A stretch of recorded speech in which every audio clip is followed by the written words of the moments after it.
is the greatest moment in my life. Hey, yo. That was like... Maxie, I just spilled vape juice all down myself. Is that what we're calling it nowadays? Yeah, no, that's you guys. That's your fault for hurrying me up. We're like, look, we're going live now. It's like, oh, are we really? Okay. I got to try and put the vape juice in the thing, and it went all over my hands and everything. It's smells. almost like you haven't had quite a few minutes to do that beforehand. Yeah, it is. It is something I tend to do very late on. To be fair, like your last minute routine. Yeah, this is true. That's why when we went live today, there's no big like cloud coming up because I was going shit. This is leaked everywhere. Yeah, now the cloud will be just when he sets his pants on fire. Yes, exactly. Sharon in the chat there saying it's Monday night. You know what that means, as always. Fantastic stuff. Taking my job. What the fuck? Sorry, what do you think you're doing? I'm not going to read that one out now. Sorry, Shah, but I've just read it. For you. I've just read it, and you've already put it on the screen. It's not really the same when you read it out, though. Is it? Well, then you better do it because it'll fuck everything up, won't it? No. Okay, well, in that anyway, I was saying, Sharp, Maxie pointed something out just then when I joined him on the screen. Then, Big Bob's not here. The big, humongous teddy bear from just over. Yeah. He's the world champion. He's got the Brock Lesnar contract. He just shows up to the main pay-per-views. He doesn't even do the B pay-per-views. He won't be here for the 99th episode. He'll only be here for the 100th episode. I was about to say that Big Bob will turn up for the big payday on the 100th episode. Exactly. Oh man, I've had a great weekend, Magsy. I have. I've been up to loads of stuff. Yeah. Oh, I'm right glad for you. You're a proper miserable bastard today. No, I'm not. And once I get it out of my system, I won't be miserable. But you, Simon Bartholomew Powell. Bartholomew? Yeah. You're a prick. I'll just put it out there. You are a prick. I don't know why. Why? Well, I'll get to it. You last week said something. Now, I can't remember if you said it actually on the show or we were talking about it like post-recording. But you mentioned about your WWE Network app getting updated. Oh yeah. And I said, no, man, it's fine. On the laptop, it's working perfectly, and on the PlayStation 5, it's absolutely fine. 2 days later, both the web version and the PlayStation 5 version got an update, and it's fucking horrible. I hate it with every fiber of my being. You have to now search for episodes of Raw, not by year, by season, by fucking season. It's ridiculous. It's so hard to find anything you want to watch. I hate it. I wish it were dead. But at the same time, I don't understand how that's my fault. Because you wished it upon me. You opened your your mouth. I didn't wish it upon you. And you jinxed me. You're just evil. That was an evil thing to do. Well, let me tell you something that might put a smile on your little round Burnley face. Okay. I had an old Fire Stick downstairs that hadn't updated to the new network. Everything else in the house automatically updates. It's just set up to do that. So turn it on, bang, it happened, which is a pain in the ass. So I was using the Fire Stick downstairs to go onto the WWE Network, the old version, to do recordings for Nitro Nights and so on. Went on there to do a recording for Nitro Nights a couple of days ago. Press the little thing, and the little WWE logo comes up, and the little red line back and forth, and all that stuff. Got my little notebook ready, all set to go, and it pops up a message saying, "This app will no longer open until you update it to the newest format." Ha ha ha ha ha ha ha! Reap what you sow. I'm glad. I was in a bit of a bad mood that day, anyway, and then trying to watch this episode of Nitro, it threw me out of the network 3 times. Brilliant. I pressed play. It went to it goes black, doesn't it? The screen goes black, and then it comes up with a little red line at the bottom. Yeah. It did that. The red line vanished, and it stayed black. So I had to go back out and come back in again. And then this 90-minute episode of Nitro took me best part of 2 hours to watch because it kept buffering. And it's never had any of these issues before with the old app or any other situation ever. Yeah, so I used to get that a lot through the PlayStation 4. Luckily, I don't get it. I didn't get it on the PlayStation 5, and But fast forwarding through things was ridiculous. Oh, here he comes. Look at this. For people who can, obviously the Bob. audio and so on, Sharon has just brought Big Bob in and sat in behind me. So there we go. I thought that was Big Bob bringing Sharon in. Then Yeah, Big Bob was huge? carrying Sharon. Yeah. Steve-O, our good buddy Total Steve-O, actually said to include the WWE Network update. That's the right word, isn't it? The update as a pimple dick because it's that shit. Yeah. I noticed as well on one of the seasons of Nitro, there's 16 episodes. Yeah, so yeah, that's better than it was. 3/4 of the year is gone. That's better than it was. 1995, it's all there. 96, it's all there. 98, it's all there. 99, it's all there. 2000, 2001, it's all there. 1997, 12 episodes. Yeah, one of the most important years. Yeah, and then I went on there the other day, thinking maybe they've sorted it out. 16 episodes now. Yeah, ridiculous. It's like, what are you doing? It's absolutely ridiculous. And they're putting the prices up in the States, mind. Have you read this? I've not. The Peacock version of the app in the States, apparently they've sent something out saying they're putting the prices up. Oh, because of they get more content, though, I think, on Peacock. They get all the NBC stuff as well, though, don't they? Oh, I don't know. It's a WWE Network via Peacock. Price goes up. Yeah. Was the headline. It's still it's getting as expensive now as it is to just get a full cable or satellite subscription. The whole point was that you pick and choose little subscriptions that you're interested in. It saves you money, but now it's just as expensive. But I think Steve Ward's right. So it's an early Pimple Dick alert. Oh, a teeny weeny. That's before the intro. Oh, look at that, eh? Look at that. Changing things up on the fly. Look how professional we are. Well, you started it with reading out the comments. Yeah, this is true. Anyway, you did say before the intro, we better start the show. Good afternoon, good evening, good morning, wherever and whenever you may be listening or watching from. This is Trade Wrestling Live with Mags and Si and SJP World Media Production, episode 129. And what are we live now, Magsy? This is 90. It says 98? 97. 97. Look at that. Yes. So in Chain Wrestling 100. Short weeks. Fast approaching, mate. 100, yes. Exactly. I am Si, and with me, as always, is the New York to my love of pork, the Cobra Clutch to my more delicate touch. Oh, yes. A podcaster who, you could tell by how grumpy he's going to be later on, I imagine, refuses to admit that good wrestling prior to 1998 does exist. The podfather himself, Lord Mags. How was your weekend, mate? Have you done ranting? Are you got it off your chest now? That I'm perfectly fine. Okay. I just needed to air it out, and then we can put it behind us and move on. You may have ruined my.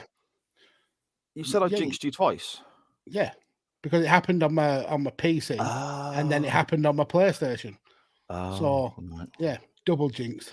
But yeah, it's been a nice, quiet weekend. No major issues gone on, and that's just how I like it.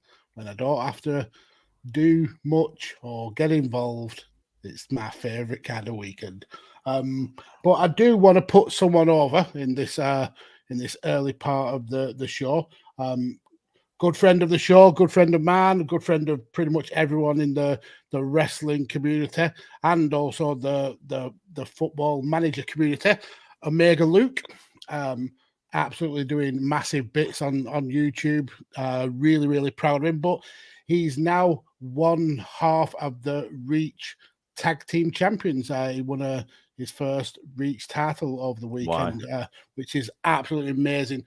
From knowing him as a burgeoning wrestling podcaster to see him flourish and become a legitimate champion it's absolutely superb. And I said I'd put him over on the show. So I have. Well done, Luke. Everyone's just so proud of you. Amazing work. Yeah, that is fantastic stuff, isn't it? He's like big timing you yet now. Yeah, he always has. I mean, he won't even follow me back on fucking TikTok. Will he not? Yeah, I mean, he was big time when he was getting 12 views on Brainbuster. So his head must be massive by now. But yeah, good on you, Luke. No, fair play to the guy. Fair play to the guy. Magsy, I took my youngest daughter out on Sunday. Yes, you did, didn't you? Was it Sunday or was it Saturday? Saturday. I took her out Saturday to the local sports centre. They had like a Comic-Con kind of effort going on there. And they had lots of Doctor Who baddies. And she didn't have any idea where she was going. It was a complete surprise. And we got in there. And the Doctor... there's other stuff going on there as well. They had like... Chris Barry from Red Dwarf, he was there, and you know, people dressed up as like Jesus Christ, Michael Myers and all this sort of stuff. You know, loads of stalls and British Empire guy there. Yeah, wow. Yeah. There's a few other people there as well doing that sort of stuff, but we were just going for the Doctor Who stuff because that's what Charlie's into. And the Doctor Who zone, as they labelled it, was right at the back of the hall. So when we walked in, there's no way we could see it because you've got all these stalls everywhere selling like all the comic books and whatnot. And Charlie was a bit like, I'm not sure what to make of this, looking around, sort of thinking, why has Dad brought me here? And we walked around the corner and a fucking Dalek rolled past us. Oh, wow. And her little face, mate, it was honestly, it was amazing seeing how surprised and happy she was. And then this Dalek's going about with lights on and, telling people to move out the way and telling it's going to exterminate them and so on. And then it's having pictures taken as well. And like I said, it's telling people to move and say it's going to exterminate them and all that. And then it stood next to me and Charlie for the picture that I've shared to you and on Twitter. And just before the picture was taken, the Dalek turned sideways, looked straight at Charlie and went, "Say cheese." It was absolutely fucking fantastic. It was so good. But we had a great time, mate. It was well worth going down there. It was really good. Yeah, I'm glad you had a good time, you pair of absolute nerds. Yes, yes, we are. But yeah, the pictures you've posted looks like you absolutely had a whale of a time. So, and did you get Gordon Brittis's autograph? That's the more important thing. No, I didn't. Oh, no. What a letdown! So disappointed. No. You got extra for that, haven't you? He should be paying you for getting his autograph.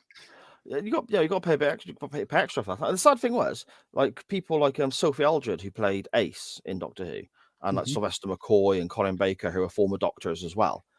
This same company that runs these UK, it's almost like a UK touring thing. Yeah, they have those Doctor Who actors at loads of their events, but not in Gloucester. So that was a bit of a shame. They probably didn't want paying in cheese and potatoes. Well, they like proper money. We don't have potatoes down here in Gloucester. All ours have been turned into vodka, mate. Well, they don't like cheese and vodka. They like cold, hard, actual cash. Yeah, real money, not handfuls of dirt. Can I have a signature, please? Mugsy, shall we dive on into the chat and see who has joined us early doors? Well, I'm going to go back on what I said earlier, and I'm actually going to read this comment out, and you'll understand why in a minute. But Sharon starts the ball rolling with, "It's Monday night. You know what that means." King's Pig's Bladder's in as well, and again done this lovely artwork all the way around the sides. We always massively appreciate that. And this is why I'll always be reading out Sharon's first comment, is because she says she'll stop typing it then, and then it won't be the same, will it? And we'll have to quit the show. I'll have to go mental again. That would fuck my OCD. That would drive me batty if that didn't happen. Exactly. Sharon wants to know where you put your belt. Hopefully it's holding up his pants. No, she means my title belt. It's hung back up on the curtain. I got it. I was doing a funny. Oh, okay. We'll speak about belts in a bit. Cam Griffin, hello, sir. How are you? And Charlie, hello. Hope you had a great time with the Daleks. That was quite good, Max. I mean, I am good at impressions. Look at my Heather Small impression from last week. Amazing. That was absolute quality. Yes. Connor in the chat. Might be some news regarding Connor later on in the show, but hello to you, sir. King Pig Bladder saying hello to the rest of the group. Dan Griffin, evening all. How is the CD ref on this fine moody Mags Monday? I'm not moody. I was just playing it up for the camera. For entertainment purposes. Yeah, exactly. Once I come off, then I'm moody because it's my happy place. Oh, mate. My safe space. Yeah, well, here I don't have to deal with the horrible, horrific family that I'm forced to live with. Okay. Well, Oh dear. Charlie recognizes the CM Punk in the background, Big Bob. Big Bob, best guest host going. I don't know, Dan, you did a pretty good job. Maybe not on Big Bob's level, but certainly small Robert, maybe. I'll tell you what, I'm going to have to start Medium changing Robert. his t-shirt. You have to start changing. You can't. I'm not buying Big Bob a new t-shirt every week, depending on what our wrestling topic is. But you can't sit there in a CM Punk shirt every week, can you? Just get an old wrestling t-shirt that you no longer wear, and that's what you can wear. Yeah. Because I I've got don't a really like CWF looking. shirt. You can wear that. There we go. There we Yeah, go. lovely. Why promote CM Spunk when he can promote the CWF? There we go. Charlie says the Dalek was amazing. Millwall Chris, hello sir, how are you? I haven't spoken to you for an absolute age. Yeah, so hope you're doing well, sir. And Connor says, news, what did I say or do now? Well, it's what you've said and also done. But we'll get to that later. That's the chat all caught up for. There we go, mate. There we go. Right. I suppose we better dive on in, I guess. Unless you have any chicken news for us, Mr. Mags. So Hall of Lane this week, isn't it? Chicken News with Mags, only on Chain Wrestling.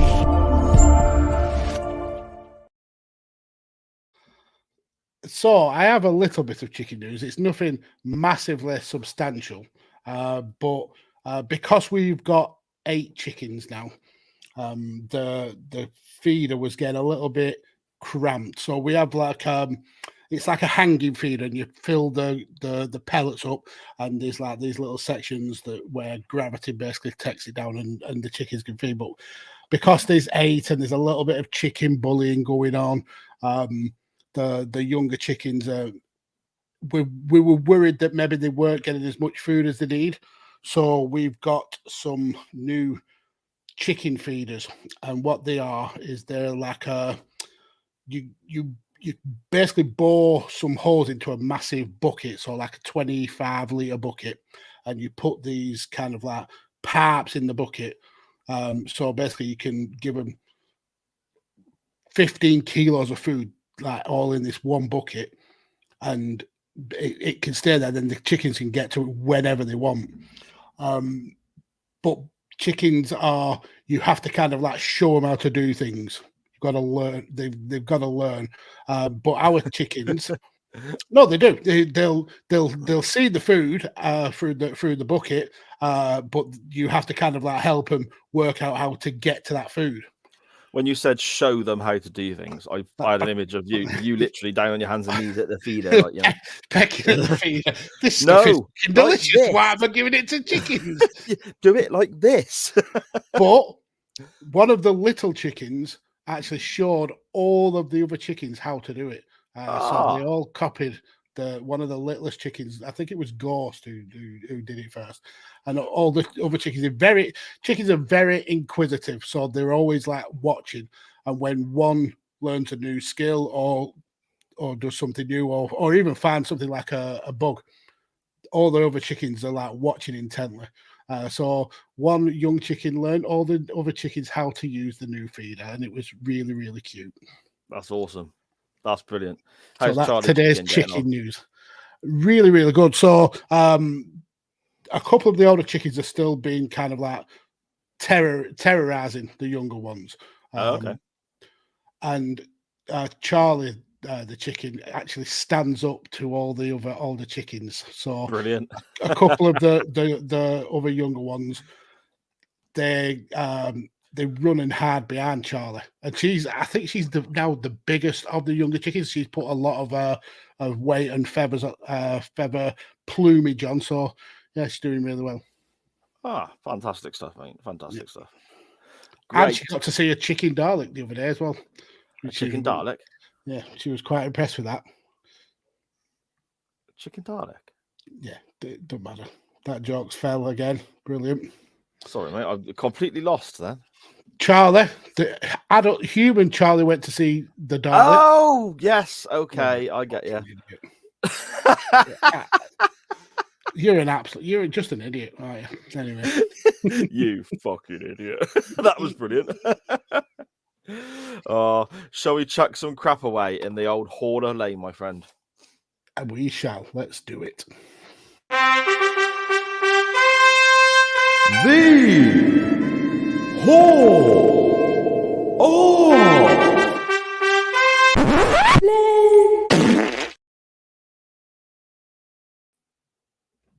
Magsy, what you got for us, mate? So, for this week, I had all my Hall of Lame fully planned out like I normally have every week. And then a video popped up on my YouTube feed, and it just made me really sad.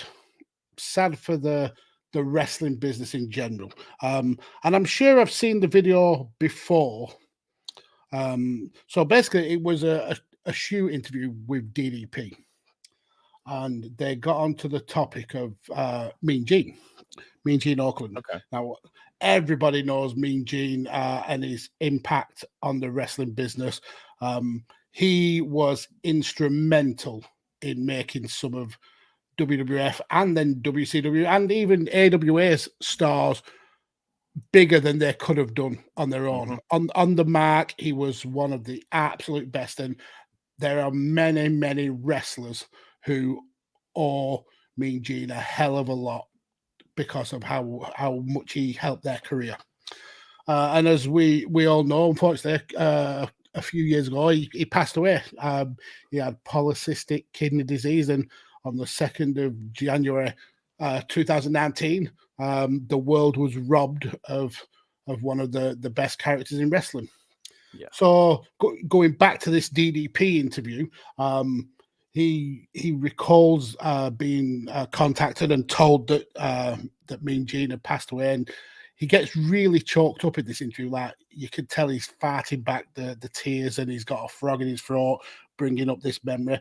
And he was asked if he would say a few words at Mean Gene's interview, Mean Gene's funeral, and it was one of the proudest things that it could have happened to him. He wanted to tell the world about not just Mean Gene, the wrestling character, but about the man he was and how he was a friend to everyone. I wanted to tell like those kind of wrestling stories that come along once every blue moon, where you get like a little peek behind the curtain about the person who they really are. And he says in the interview, of all the wrestling funerals that he's been to, he expected this one to be a who's who of wrestling, both past and present, because of the effect that Mean Gene had on so many people's careers. So many people at least owed him that gratitude. And then he gets really sad about who actually turned up to this interview, to this funeral.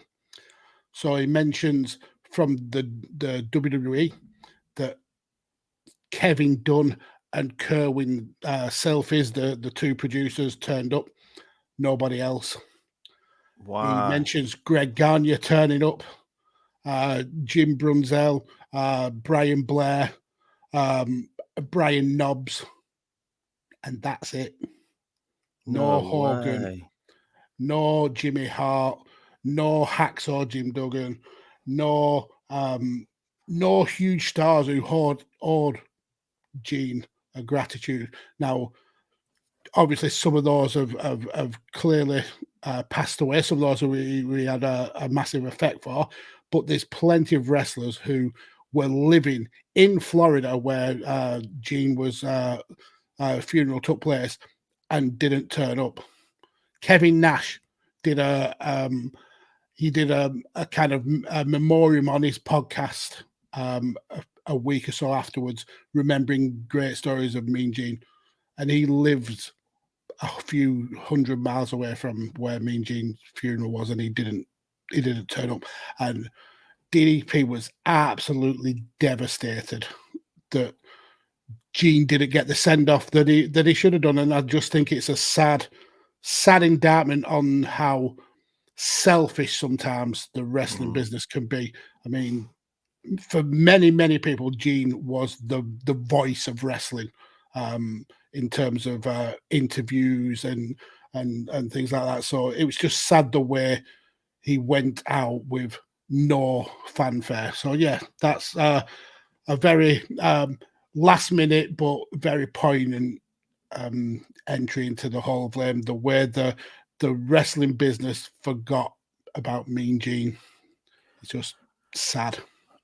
That is sad. It's disgusting, isn't it? Absolutely disgusting. We spoke quite a bit about Mean Gene over the last few weeks on Nitro Nights, because the era we're in now in '96, Mean Gene actually leaves television for a few weeks, and this week's Nitro Nights, he's actually just returned, and they say he's been on an extended vacation, but we know his contract expired and he was negotiating to go back to Vince and all this sort of stuff. And it's almost a case of, I suppose, you don't know what you've got until it's gone, or you may take something for granted. In a way, in a similar way to how we discussed Lillian Garcia last week with her ring announcing. Gene, me and Danny on the show were just saying that he felt like part of the furniture, and it was just always the way it was. When he was there for that few weeks, you really noticed the drop in quality. I mean, no disrespect to Mike Tenay or anyone else who took over those roles, but it was a real drop in quality. And you also noticed little things like, I mean, Sting, for example. Sting's obviously very charismatic and able to more than hold his own on the microphone. Did turn up to Gene's funeral? No, he did not. There was a couple of occasions in early WCW era of Nitro where he loses his way in promos, and Gene takes over and guides him and so on. And it's amazing what this guy did when you look back at those things. At the time, you would notice them as a kid, but now you're an adult and you know how the business works. It's amazing how much he actually did without people really twigging on to how much he did as well. And he was always there, wasn't he? Always there. Even if you look at the early days of the NWO, without Mean Gene kind of leading the conversation, who knows how that could have gone down.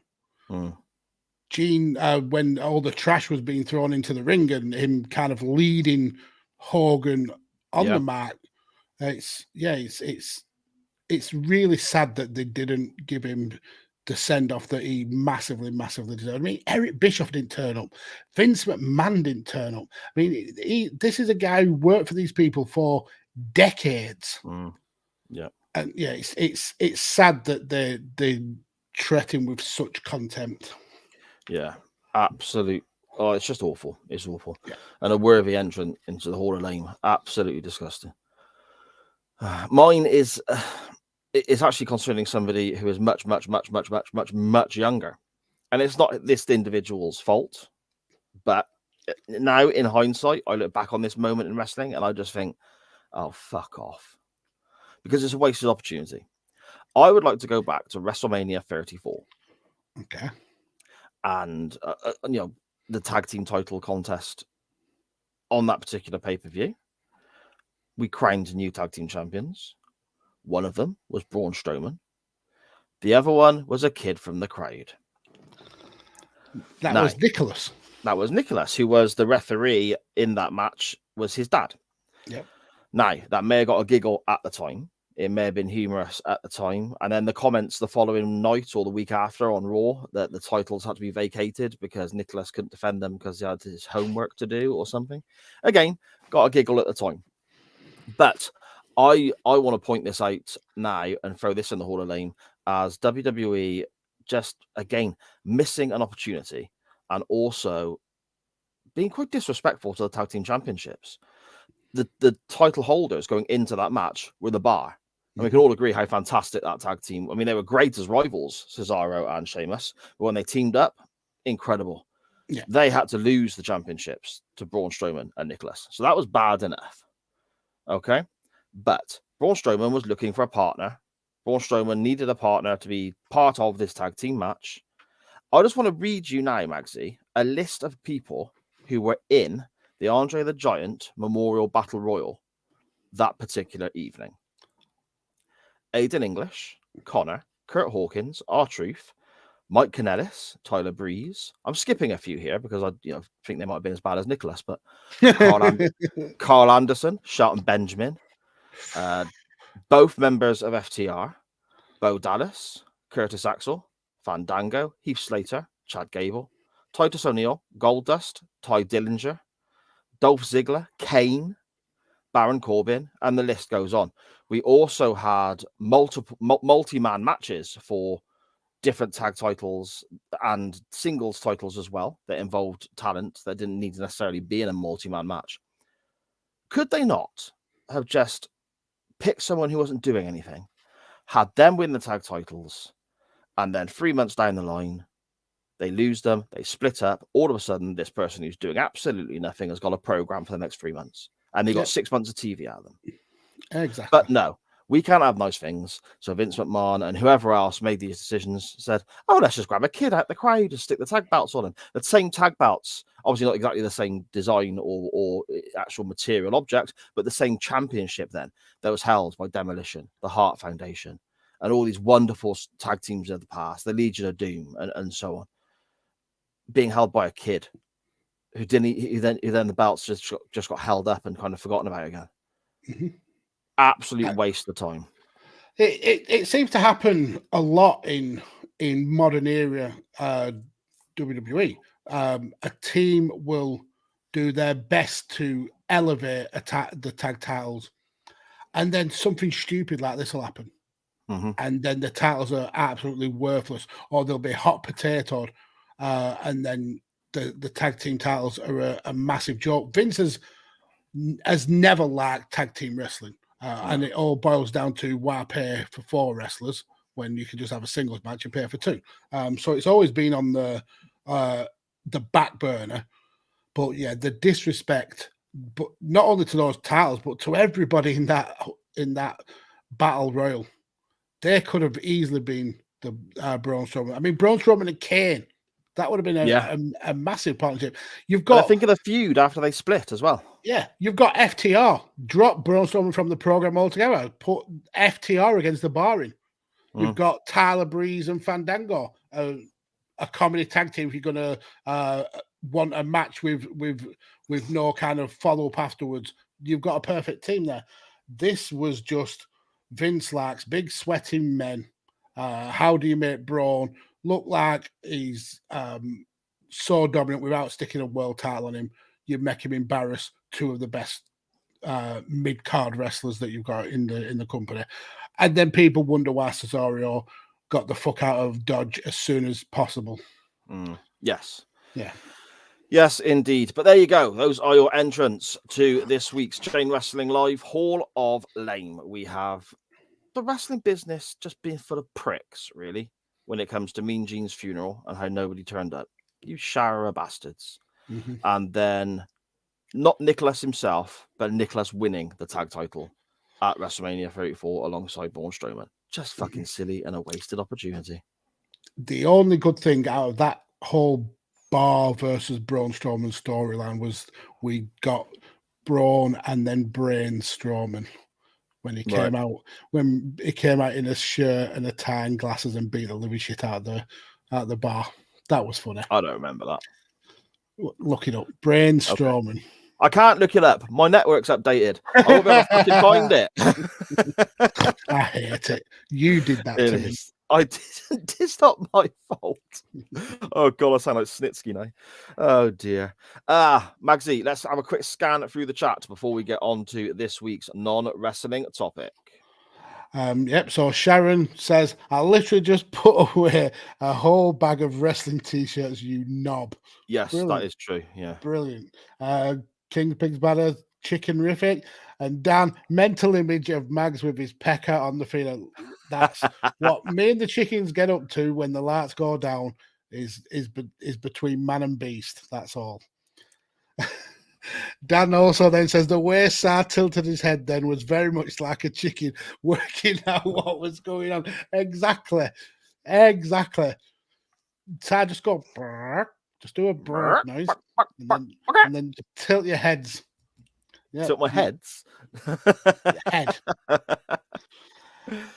Dan Griffiths also says, "Poor Mean Gene the bastard." Yeah, I remember seeing the video a while ago, but watching it this week, and it just really kind of it makes you feel sad that someone who meant so much when they were alive to the wrestling business It's just forgotten. It's horrible. Scottish Danny late to the chat. Hello, sir. How are you? King's Please Banner saying hello to Danny as well. And Scottish Danny says Mean Gene turn up after LR 18 weeks off was absolutely a shock. Yeah. Well, and then 6 people turned up to his funeral. I just can't get over how fucking horrible it is. King's Pigs Banner says BWO in the house. Scottish Danny, we don't just set the bar, we are the bar. And then he says Nicholas will return in years to come, long term. I hope he does, like they did with Mark Henry and Mae Young's hand baby, because he came back and he was a full-grown adult with glasses and everything. So hopefully Nicholas will come back into the company and they'll go for the titles that they never lost, that were stripped of them. No, fuck that. Bollocks. Have Nicholas tag with the hand. That's the tag team I'd watch. I mean, he may already be tagging with the hand as we speak.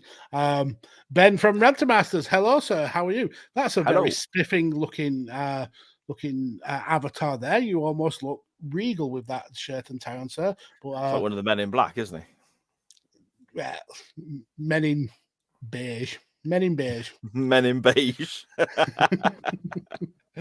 Oh, okay, dokie then. Thank you very much, everybody, for messaging in on the chat there. Magsy, our non-wrestling topics. We have 2, don't we? We do, and we'll get to why in a second. NWT time. Oh, no wrestling talk here. It's the non-wrestling topic. Lovely. Nice. Lovely. Nice. Ooh, lovely. Lovely.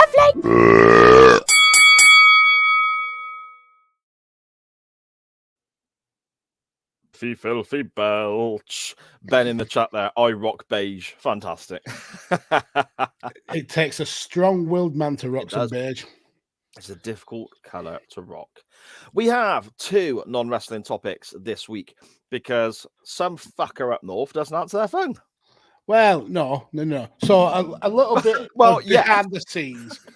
So what usually happens with the non-wrestling topic is Sar will message me pitching a topic, and I don't know why, but he always asks me for the yay or nay.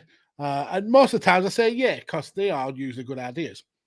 But this week I pitched maybe a couple of ideas that we haven't covered, or at least haven't covered for a while. And then I was spending some quality time with the wife.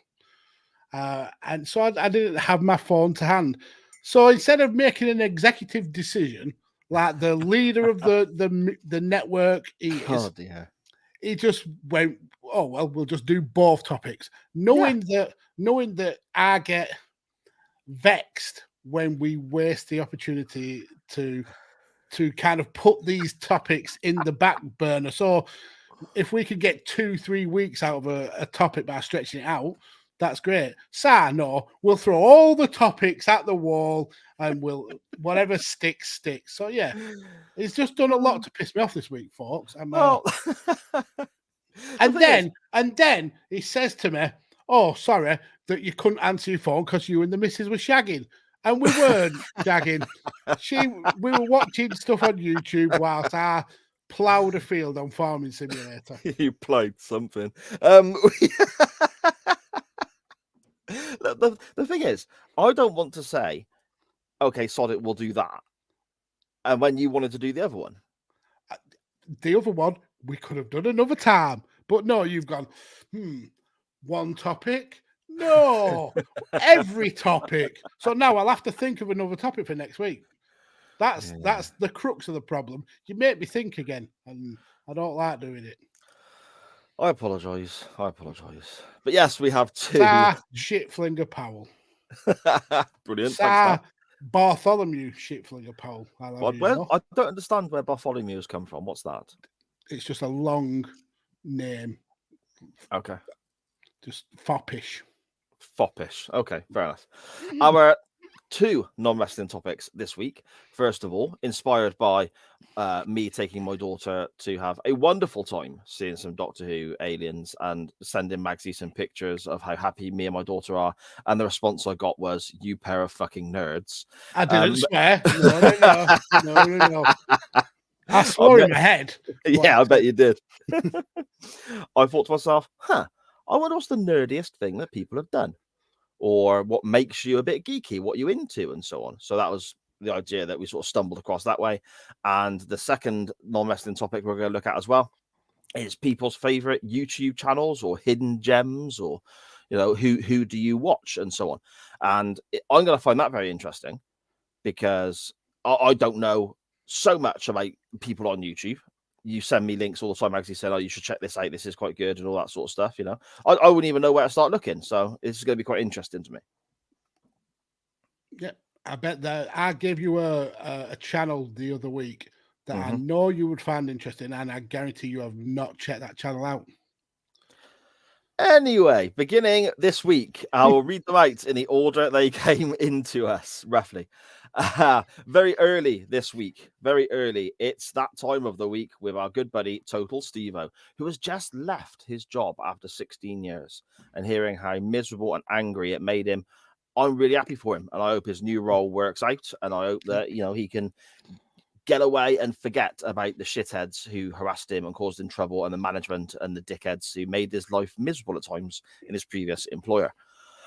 But yeah, there we go. Stevo says, "I think biggest moment of being a nerd," insert Homer Simpson line nerd here, he says, "is when talking fantasy football and people stare at you with a blank face, clearly thinking, freak." They do. Whenever I've discussed fantasy football, it has to be with a very particular people, because otherwise they're just not interested, and they think that you're a geek. But I think that applies to pretty much anything, and it's going to be I think it's going to be a reoccurring theme as we go through this topic, isn't it? With regards to talking to people about stuff you're maybe into that other people have no idea, look a little bit geeky or whatever. But yeah, I get where he's coming from there. Steve also says, "The YouTube channels I've subscribed to recently, and I've only subscribed to 14, are Conquer." Jesus. What's that? Only subscribed to 14. I think I'm subscribed to maybe like 600 channels. Really?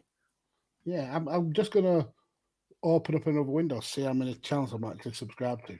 I'm intrigued now how many I'm subscribed to, but I never click on them. But I'll have a look. I'll have a look in a minute. Stevo says he's subscribed to Conquer Driving, a driving instructor that occasionally takes on driving challenges, but talks very informatively, enthusiastically, and his camera angles and editing are incredible. It's very educational. At FBL_Juice, Stevo says the FPL Juice show is two lads and background stuff bringing us a studio-based fantasy football show. It's independent too, so like a lot of the CWS stuff, it's funded by them. But I'm genuinely envious of what they've done. And London Dashcam, Stevo says, just a bloke that is a private hire uploading poor driving in and around London. Is it now? That sounds very. I've seen those kind of videos before. Private Dashcam, yeah. It's when the car pulls up and they got curtains on the window. You want to worry, isn't it? No. Or when it says fake taxi wrote along the side of it. Yeah. Again, it's informative, educational. I'm not fake taxi. It's very informative and educational. The things I've learned from fake taxi, it's unreal. No, at London Dashcam, Steve was saying it's informative and educational, and can be very funny hearing his reactions. He's what's inspired me to upload Dashcam footage. And then Steve continues, I watched this guy called Billy Mayhem. He vlogs his experiences at metal festivals like Download, Grassop, and Bloodstock. I don't watch every minute, but there are some good moments within them. That would interest me, I think, seeing people at these big... I mean, Download I've done, but some of the foreign ones... I mean, Bloodstock I've never been to, even though it's in this country. But Grassop and Sweden Rocks is one that has always intrigued me. So I think I'd find that quite interesting. But you won't ever watch the video or subscribe to the channel because you'll forget about it. I subscribe to channels sometimes. Well, seriously, this show has just turned into you just picking holes in what I do for like 2 hours, and then we go, see you next week. And it's like an episode of The Simpsons. A story will happen, and then the next week we're back to where we started. Yeah. Just doing the same thing. I think this one will hit a chord with many, many people in the chat and listening to the podcast version. Our good buddy Rob at UTT Rob on Twitter, he says, geekiest thing, having a wrestling podcast. Yeah, probably. Probably. But that's the best kind of geekiness. Yeah, oh yeah, without a doubt. When you have passion enough to create content, and whether that content is to tens of thousands or a few listeners, the fact that you've got passion enough to go out there and create content, you are a cool geek. A cool geek, yeah. Yeah. Being geeky, I was talking to Charlie about this when we were walking around the Comic-Con place, because everyone's dressed up, isn't they? They all turn up dressed up in like as characters and whatnot and so on. And being geeky now is, some people say, it is a bit cool. And also, some of these lasses who walk around these Comic-Cons, they are filth, mate. Apparently, dressing like Harley Quinn means you can go out basically pretty much naked. I'm surprised you didn't just send Charlie home on the bus and tell your mum I'll be home late tonight. Oh, no. I'm far too subtle and clever on my camera phone to worry about that. Literally like that. Dad, Rob are you filming garlics? Yeah. But you can never see the footage. Your voice then doing a Gloucester impression and saying the word Dalek was the most Gloucester word I think you've ever put in, or the most Gloucester sound effect I think you've ever done. Dalek. I'm learning. Oh dear. Rob says hidden gems that we've definitely used for obscure wrestling are Armstrong Alley and JN Lister. Okay, I'm not aware of those, but I mean, I know on UTT they cover some really obscure stuff, you know. They do. This comment from Dan, when my mouse decides to work. Sir, how did you get arrested for public decency? It reminds me of the episode, You Can't Go Around Naming Strangers Cocks. Exactly. Oh, I'm getting butchered in the chat. I've got no pictures on my phone. Bloody hell, it was a joke. He deletes them all. They're all up here. They're all videos. Yeah, he doesn't take photos, he takes video. Chuck Winchester on Facebook. This one that's coming to us from Magsy. He says, I have a life-sized Michael Myers and Ghostface in my theatre room that is also full of comic book decor. Pretty nerdy, this guy. I like that. I'd have a life-size Michael Myers. I reckon that's great. I love the Halloween films. Yep. That it'd be good if you watch a lot of horror films to have those like as almost like a theme. But yeah, that's pretty cool. Just having a theatre room is cool as well, though. Well, there is that. Yeah, there is that. Yeah. Danny at Scottish Juggalo on Twitter. He says, suppose it has to be my love for obscure wrestling. B shows, C shows. Listen to this list. This is glorious. And it is just Danny to a T. Velocity, Metal, Jacked, Saturday Night, OVW, Pro, and of course, Sunday Night Heat. Stuff that's never coming to the network, he says. He's missed out so many great ones. Livewire. Do you remember Livewire? Livewire. Wasn't that the internet one? Yeah. Right. No, was that the internet one? Yeah. Oh, no, that was Bar This. Oh, okay. Bar This.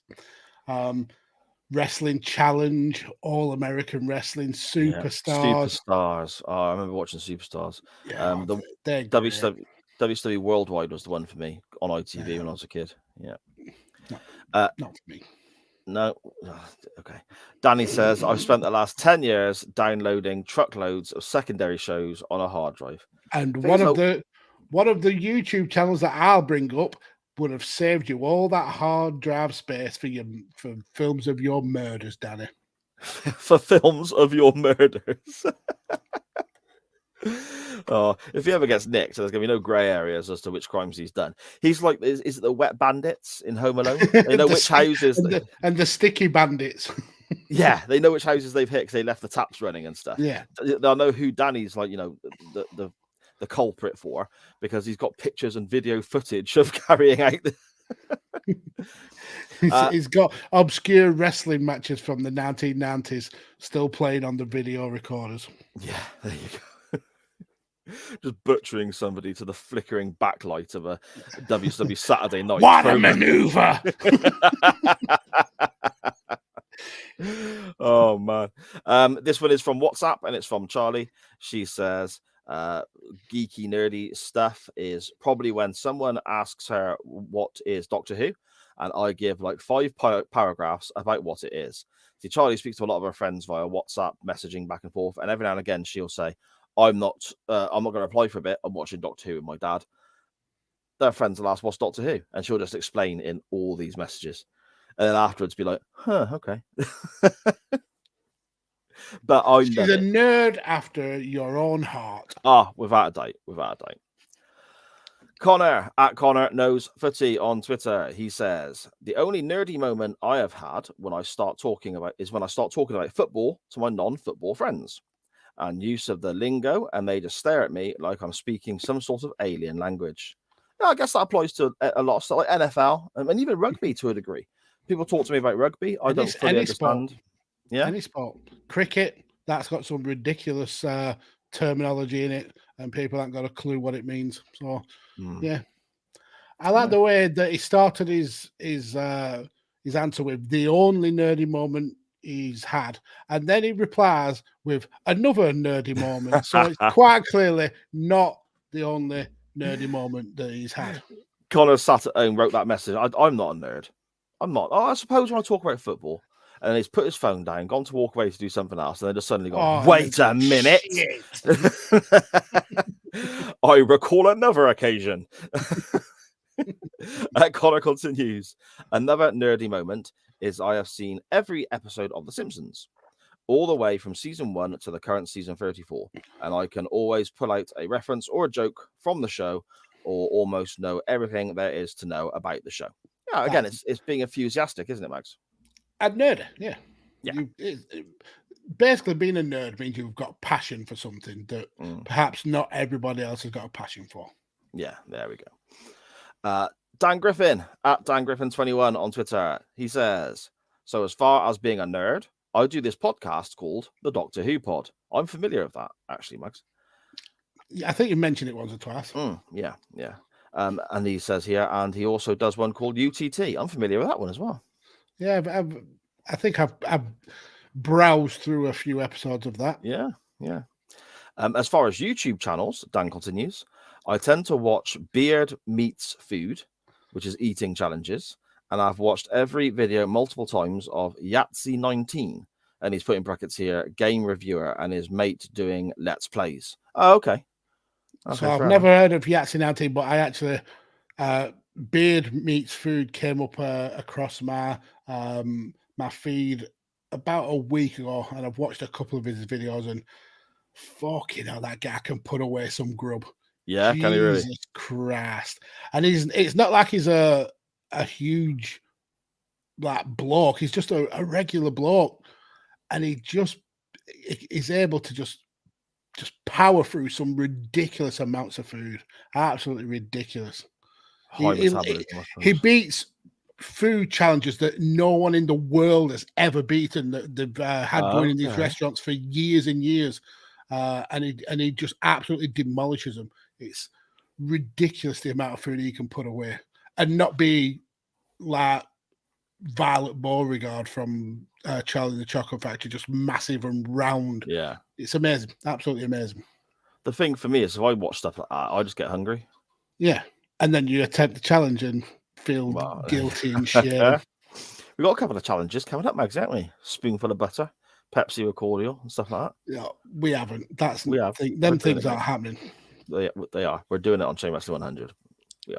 I've got a prior engagement that day. Oh, really? That particular Monday? Yeah. Sunday. Yeah. It's a Sunday. Sunday. I was going to say, it's a good job you to a Sunday then. But you got me. You got me. Oh, yeah, little scamp. I'm all right. He says, geekiest thing about me is enjoying taking crappy photos of Hasbro WWF figures. I'm going to stop there before I carry on reading this. They're not crappy at all. Yeah, No. they're amazing. they're bloody brilliant. I love them Yeah. because some of those figures I used to have, the ring and all that, and I love the backdrops he puts in. No, absolutely not crappy at all, my friend. Don't sell yourself short. It is geeky, don't get me wrong. Very Oh yeah, geeky, yeah, it's but geeky, yeah. definitely not crappy. He says, started off just being bored during COVID. It's good fun, but very geeky. Also used to be a massive Morrissey fan. Went to all his tour dates in 2006 and made t-shirts with lyrics on. What a loser. Yeah, I agree with you. That is bad. Yeah, I can't save you on that last one, I'm afraid. Yeah. When you've got a t-shirt that says punctured bicycle on a hillside, yeah, you're a geek. Is that one of his lyrics? I don't know anything by Morrissey, I don't think. Of course you do. Do I? One of the songs from I think is it Scars Football was a Morrissey track. Okay. I can't remember which song it is. When you said Sky's Football, I thought you meant that was the title of the song. And I'm thinking, No, I wonder what that's about. I can't remember what the title is, but yeah, one of the songs for Sky Football is a Morrissey song. Okay. Well, obviously, I know it then. Fair enough. The Photoshop wizard himself, King Pigsbutters, at Pigsbutters on Twitter, he says, I don't think I'm nerdy in any way. Yes, I love wrestling, gaming, but I'm suave and sophisticated. Fair shite. If you don't see yourself as a nerd, then you're wrong. Because you're as nerdy as the rest of us, sir. Yeah, you're one of us. You're This one of intrigues us. me. This intrigues me. In 1992, I had the choice of going to Monsters of Rock or SummerSlam. I turned down beer, partying with women, and great music for wrestling. Oh, Nine. would you have made that choice, sir? 100%. You'd have gone I to would SummerSlam. not. No. 100%. You wouldn't I have would. gone to SummerSlam. You would bitterly regret that, I think. I wouldn't because Monsters of Rock 92 is, you see the posters of all the logo. It's only one-day festivals back then, but you see the posters of the logos on of all the bands playing. It's almost like they've hand-picked my CD collection, put them all on one day on one stage. I mean, I've got it in front of me here. You've got Wasp, The Almighty, Thunder. I mean, Slayer played. I'm not too fussed on Slayer. And then Skid Row and Iron Maiden headlined. That, to me, is just... if you look at SummerSlam 92, Brett Bulldog's fantastic. Aside from that, it's a bit ropey, Yeah, but isn't it? it's Wembley. It's the only WWF major pay-per-view in the UK for 30 years. Oh, yeah, don't get me wrong. It wouldn't have been an easy decision. But seeing that lineup, the original lineup of Skid Row, for example, and Wasp are there as well, on the same bill as Iron Maiden. No, mate, Amazing. I'm having that. Oh, you're such a dick.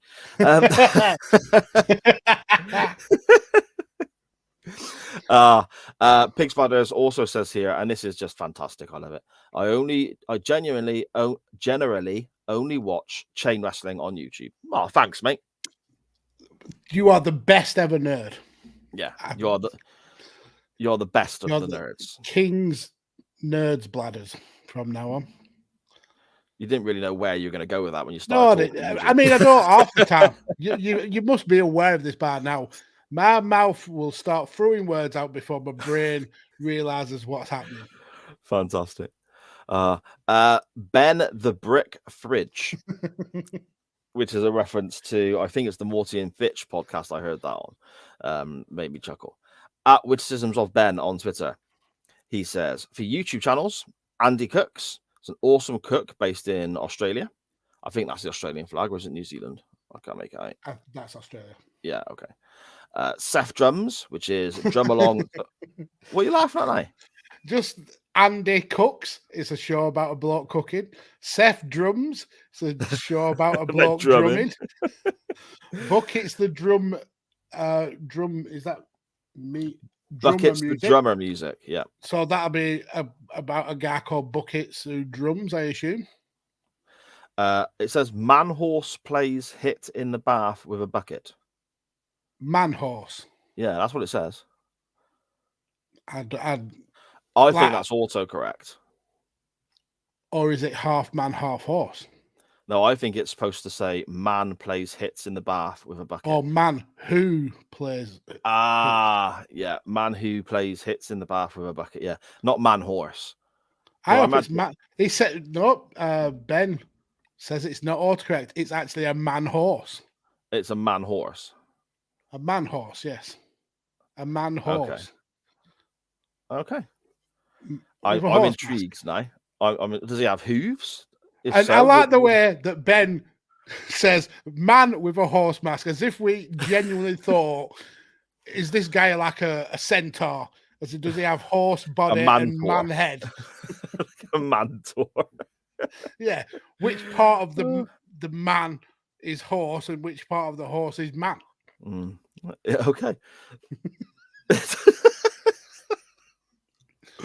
I'm glad he cleared it up. Yeah, I actually genuinely am, because that completely fucked my head up. I was like, what is he on about? Bad lip reading, Ben continues. Alternative dialogue of classic moments. I bet that could be quite funny. You'll never know because you'll never watch it. And then Ben says, dare we mention the hairy housewife? No, we shan't. So let's move on.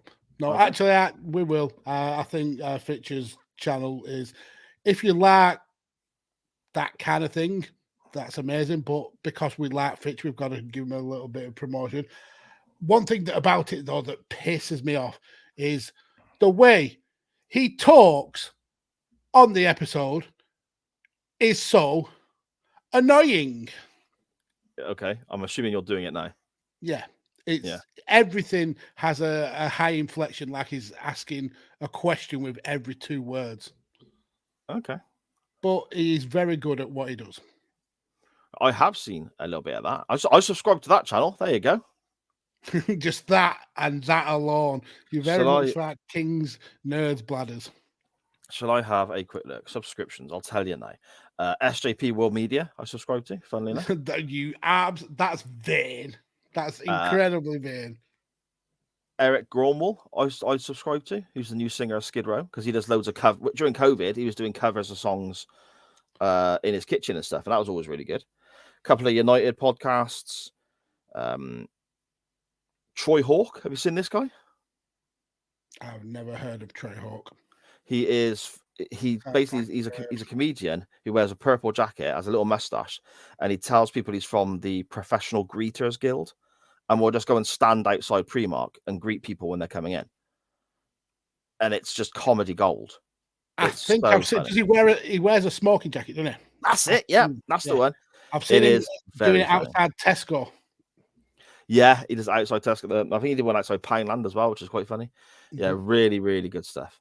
And Shez Kane, Welsh singer, does a lot of hair metal kind of stuff. Young, a lass from Wales, and Elite FPL, of course, which I want to give a shout out to, because I don't watch much on YouTube. When it flags up such and such as dropped a video, even though Elite FPL are currently live now, again going against us in the ratings.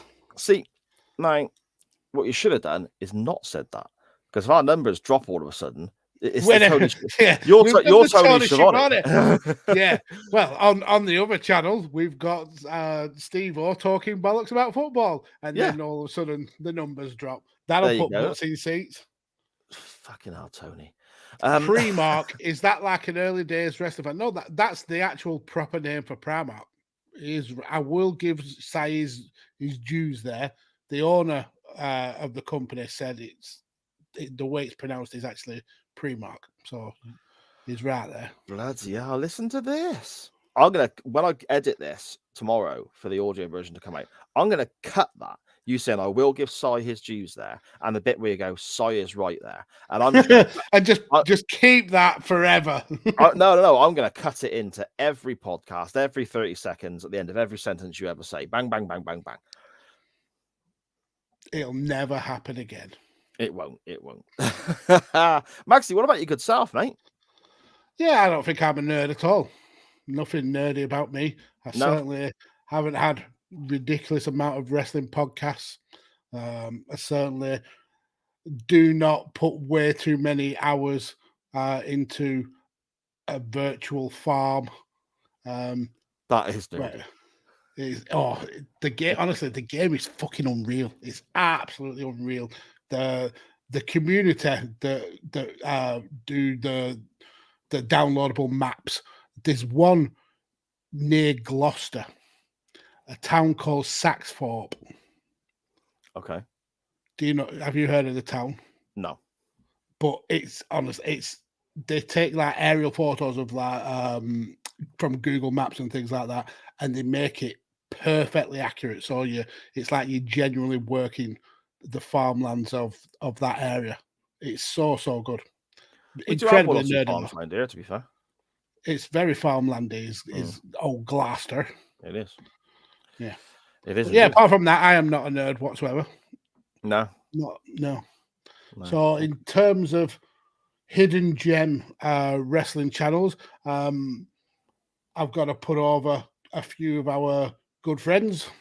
With this Tom Colahue. If you want as accurate as wrestling news as you can get, he's the guy for you. I think he does some outstanding work. Omega Luke and his work in the Football Manager community, absolutely brilliant. It's amazing how going from a channel with a couple of subscribers to now having close to 100,000 in the time he's done it is absolutely brilliant. Again, like you did, Elite FPL, amazing work. Steve O, I absolutely love those guys. They really do good work. A channel that I advise you to look into, and you definitely did not. It's called Wrestling with Andy, or it might be Wrestle with Andy, and it will be right up Scottish Danny's street. It's essentially clipped parts of old school WWF wrestling, but what he does, he takes a certain month and clips all the storylines building up to the pay-per-views. So these videos are sometimes 2 to 3 hours long. But he'll do like WWF November 1991, and you'll have all the storylines, all the promos, all the build up to that pay-per-view, and it's brilliant work. He does such good work. So yeah, definitely check that one out. I've just subscribed, Magsy. Just subscribed. Yeah, it's ideal, kind of just relax and go to sleep videos. You could just lie down, have the TV on, and yeah, it's just brilliant going to sleep tackle. So yeah, that'll be the channels that I'd like to promote. Fair enough, mate. Fair enough. Good stuff. I'll just ran through the ones I'm subscribed to. You know, that Eric Grunwald, I would recommend him if you're into any sort of music. He sings for Skid Row now, so that's obviously 80s metal and so on. But he won, I don't know if it was the X Factor or Pop Idol in Sweden. Okay. And then that's Pop and Idol. Yeah, something like that. And then I mean, Skid Row's original lead singer has incredible vocal range and so on. He left the band. They've had various different guys who've never really lived up to it and so on. This guy, oh my word, he's fantastic. And then you watch this YouTube channel, he's doing covers of all sorts of stuff from pop music up to whatever. And he just nails it all the time. Absolutely fantastic voice. So that's well worth checking out. Another one that's just popped in my head with you mentioning that, and it's one that again will interest you, hopefully. So you remember The Darkness, the kind of like throwback to hair metal. Yeah. So the lead singer, I think it was called Justin Hawkins. Yep. He's got a YouTube channel where he has various topics regarding music, but a lot of the time he kind of listens to songs and kind of picks them apart for like all the segments of music. I mean, I'm no good with things like that, but just he delves into how much effort goes into making that song, and he picks out the intricacies of the music that a layman wouldn't normally think about, and he really kind of like gets you really interested in like the background of the song. It's really good work. So yeah, check that out. Justin Hawkins. Yes, it's that bloke. I'm not gonna lie. When The Darkness came out, I wasn't a fan. Oh, I loved it. because I felt that they were some of it was great, and some of the guitar work was fantastic, and that kind of 80s vibe is right up my street. But then he starts singing, and he could sing, and he goes that stupid high bit, and it's just like, oh mate, The falsetto. Yeah, it almost sounds like he was taking the piss. That's something I love. But now I appreciate them a lot more than I did when they were actually first about. So I think for me, I was never into that kind of music, that kind of like rock, hair metal, whatever it's called. But the Darkness I were, because you could see that they were having fun doing it. And that's kind of what like dragged me in. The songs were ridiculous if you actually listen to the lyrics, but they were fun. They were fun at the time. And yeah, I didn't mind them whatsoever. Yeah, fair enough, mate. Fair enough.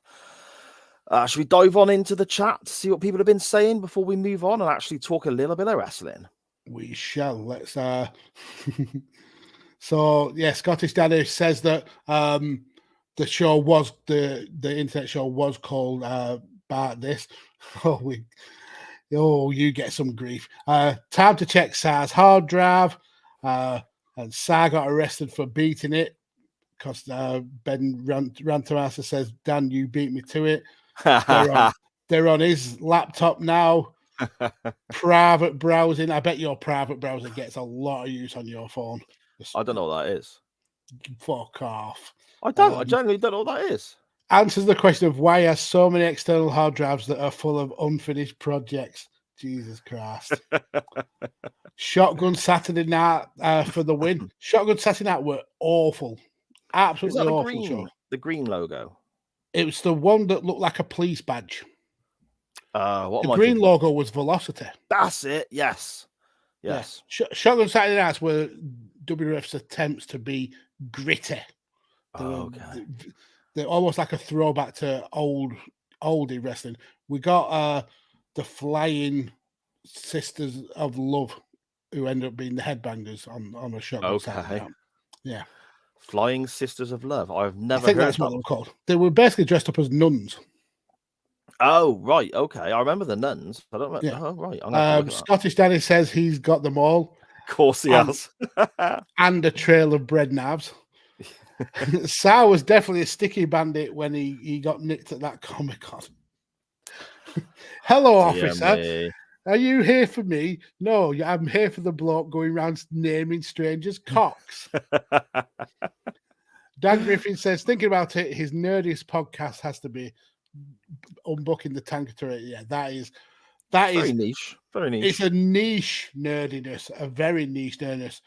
Ben from Random Masters says beard meets food is incredible. And he says Dan says it's insane, makes me feel better about eating salads when I'm dieting. Jeez, honestly, so just watch one of these videos. The amount of food he puts away, it's enough to feed an army, and that's a genuine army. Dan says it makes him laugh when he tries a challenge at home, forgets to have a shit, and nearly poos himself. Yeah. King's Pig Banner says the Monster Jam, whatever it were. Monsters of Rock, 92. Iron Maiden headline there. So he made the right choice, as would you, sir. I don't get me wrong. If I went to SummerSlam, I'd be over the moon with that as well. But I just look at that lineup in one day and think, oh man, that's just like I said, it's literally just going down my CDs. You know, I couldn't have handpicked a better festival lineup. Well, King Pig's Brothers went to Monsters the year after. Okay, 93. Who headlined in 93? Let us know in the chat, my friend. Let us know what the lineup was in the chat. Silence, Man Horse. It was. This is after many of the Man Horse comments that we went through. Ben says it was Nicholas's next career step. What, to be Man Horse? To be a bloke sat in a bath with a horse mask. Just a picture on the wall of him holding the WWF Tag Team Championship at WrestleMania. Just one horsey tear rolling down his cheek. Like that. Then Dan says that's Fitch pretending to be human with the way it's very annoying how he speaks on the Hairy Housewife videos. I love the guy, but he annoys me with how everything is a question.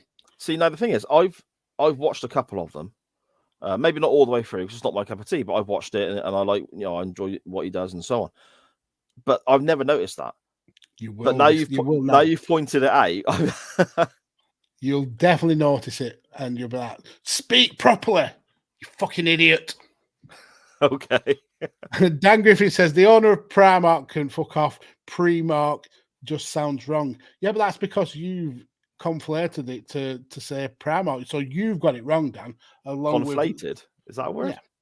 Yeah. Is it? I know words. Brilliant. Yeah, so you and the rest of the country have got it wrong. So when he corrects you, he's the person who's right. It's like the argument of GIFs versus GIFs. It is a GIF. Everyone knows that the moving image is a GIF. But people, because it's a hard G at the front, they call it GIFs, and they say that the creator is wrong. When it's not. You're all wrong, you fucking idiots. So there we go. Ben then corrects me, and again, we've had this with Ben. He assumes that I have logic to the things that I say and do, but he says, "Hang on, you mocked Andy Cooks, but wrestle with Andy as a name is fad." Yes, it is. It is just like bubbly chocolate is the devil's arsehole, but normal chocolate is much better. So yeah, I don't deal with logic. It's not my thing. King Pig's Bladder says 93 was cancelled. Yeah, because it was shit. And he went to what 94. is wrong with you? What is wrong with you?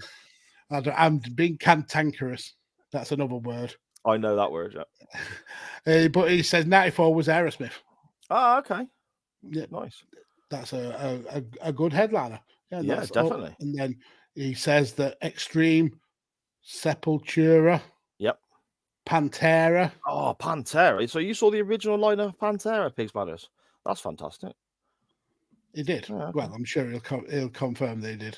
Yeah. Oh, wow. That sounds a better. The 94 one sounds a better one than the 92 one. So he made the right choice going to SummerSlam. And okay, you would have regretted that. You're a huge fan of the Brazilian metal band Sepultura, so you know this. Yeah, yes. I do. Yeah. Right. Yeah. Fair enough, mate. Fair enough. Are they Brazilian? I think so. Max Cavalera is the lead guy, I think, if I've got that right. So I think he's from Brazil. But yeah, anyway. I know music. Yeah, Brazilian Sepultura. Yeah. Thank you so much to everybody in the chat, Twitter, everywhere else who's messaged into the show on Facebook, WhatsApp, whatever, and let us know your geeky moments and your YouTube channels.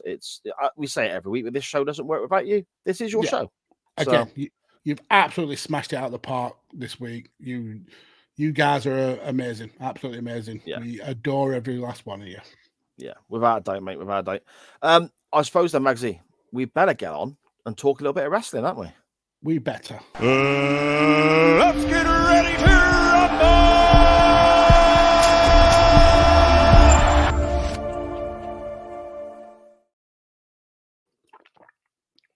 Okay, are we getting rid of that Twitter thing? No, I weren't going to, because at least it would have been something to read whilst watching Wrestling from the Dark Ages. Right, okay. So just to clarify here, is this going to be the same scenario as when an old Jim Crockett Promotions match won, or where you're going to just be grumpy and ruin it for everyone else? Maybe a little from column A and a little from column B. Brilliant. The winner of this week's poll was from the 4th of May, 1981, Madison Square Garden. Pat Paterson taking on Sergeant Slaughter in what they call an alleyway match, which is basically just a street fight, isn't it? Anything goes kind of rules. Mm-hmm. This match won the Wrestling Observer Newsletter of the Week. No, not the Newsletter of the Week. Match of the Year. Match of the Year. Yes. Yeah, not Newsletter of the Week. I don't think either of these guys were writing a newsletter. I don't know. I bet Pat Patterson would write a good newsletter. He writes good finishes. Yeah, fair point. You reckon Paterson could have his own dirt sheet from back in the day? Everyone's wondering who was leaking the results, and Paterson's just there in the corner, like, Yeah, Pat is the original Vinny Vegas. yeah. This feud started many, many months beforehand. Sergeant Slaughter at the time with the Cobra Clutch finisher was saying that nobody could break out of it. I suppose similar to what we had with the Master Lock in more recent years, Magsy. Yeah. And he would put money up to people from the crowd or wrestlers themselves to try and break the Cobra Clutch. But if it was a wrestler, it would tend to be someone he's ready to kick the shit out of for 10 minutes. So they wouldn't stand a chance. Paterson, in interviews, and I think a little bit on commentary with some stuff as well, would run him down for this. And it built up to Paterson effectively accepting the challenge of Sergeant Slaughter to try and escape the Cobra Clutch. Well, he turns it down at first because Yes. I think Sarge offers him $5,000 if he can beat the Cobra, escape the Cobra Clutch, and Pat refuses it, saying he hasn't had enough time to get ready. And then I think Sarge has like a mini feud with Andre the Giant, and then they revisit the Paterson stuff, and because he kind of like he'd come away from in-ring action. Vince wanted him to kind of like settle down to a backstage role and on commentary, but he also needed Sarge to be the next big monster heel, I suppose. So going up against Paterson was one of the ways to do that. Yeah. And the heat that they draw stems from that particular angle, that particular segment where Paterson is in the Cobra Clutch and he's trying to escape it, and nearly does on a few occasions. And then when he's very close to it, Slaughter boots him in the balls and beats him with a chair, busts him open, and there's blood everywhere. So New York, Madison Square Garden, they loved Paterson. They wanted him to get his revenge. And on this particular night, he had his opportunity, Magsy, didn't he? He did. I think they'd run the match around like the territory, and it ended up with lots and lots of DQ finishes. So this was kind of like the blow off, I suppose. Yeah, and that's how things should be done, in my opinion. You know, none of this, oh, we're going to have a match, let's make it no DQ just because we don't get along. This makes sense. In the way they tell the story, the way they booked it, the way they built up to this, makes sense. Yeah, absolutely. Yeah, okay. Is this something you've seen before, Mags? No, I'd never even heard of it before. No? No. Okay. I have not seen this before either, but I'm very glad that this won the poll. And I spoiler alert, I quite enjoyed this. But we'll dive into it, shall we? Let's. Yeah, you look so defeated. What is wrong? I'm not defeated. Just I was keeping an eye on the poll for this match, and it was very neck and neck for quite a while. I think earlier on today, I think it was at 50-50, so there was the potential we were watching both matches. And then with about 15 minutes to go, it swayed towards your picking. Right. Okay. Yeah. See, because your option, like really early on, was winning. And normally, if your option goes ahead, like within the first couple of hours, there's no catching me. I'm like, well, that's done then. Do you know what I mean? And then sometimes I even forget that the poll's been put up, and I get a notification saying polls closed. I'm like, okay, you know. And then you've done the ultimate underdog thing and won. Yeah, there we go. I think we garnered a bit of support as well, didn't it? This match, we had people on Twitter saying, you know, this is great, watch this, and so on. So that was and yeah. So before we get into it, I saw a little thread. I mean, people know I'm not an avid TikTok user anymore. I believe it's now called X or Twitter X. I don't know, is it? Allegedly, yeah. There's a big X in the corner. But I saw a thread with Danny and King's Pigs Batter saying how they really enjoyed the match, and it warmed my heart that these guys were watching the match in preparation for the show. And I just thought that is so geeky but cool. It really made me smile. So yeah, I massively appreciate you guys for that. Yeah. Oh, totally, 100%. We begin with Howard Finkel with hair, which is and so I assume you watch your Daily Motion version. Yeah, I wanted to watch it as is, and then I was going to try and fit in the Jim Cornette. So I watched the Jim Cornette version. I didn't watch Okay, the see, Daily Motion version.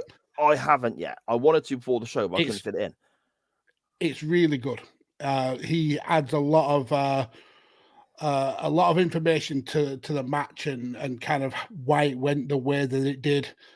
It was really good, and he doesn't blank out the audio from the match as well, so you still hear what's going on in the match. So yeah, I was glad that I watched that version over just the standard match. Okay, nice. You might be able to give us a bit of insight as to what Mr. Cornette was on about then, I suppose. Yeah, I might do, but I probably won't. Fantastic. Howard Finkel is also sporting a lovely ruffled up shirt, isn't he, in lovely yellow colours and so on. It's very in much those days. Yeah, in those days, he put effort in, did Mr. Mm. Finkel. And Jim mentions the MSG microphone that it almost makes it like a massive boxing event. Yeah, the way it looks. But Finkel got through those introductions in quick time. That guy had a bus to catch because he just fired through those. He got out of dodge, and then we were off to the races. But I think because he knew what the start of the match were. Because Pat Paterson just goes at it straight away in his "I Love New York" t-shirt. That crowd adored Pat Paterson. Yes, and hated Slaughter, didn't they? They did. The valor stealing bastard. Yeah, there you go. Paterson does attack Slaughter straight away, throwing punch. It's quite punchy, kicky for the first period of the match, isn't it? And it kind of sets up what we're going to get. We're going to get a brawl. It's going to be a wild brawl. I think it was 8 minutes 40 odd seconds was the timestamp I checked when I actually saw the first wrestling move, which was a body slam by Paterson. Yep.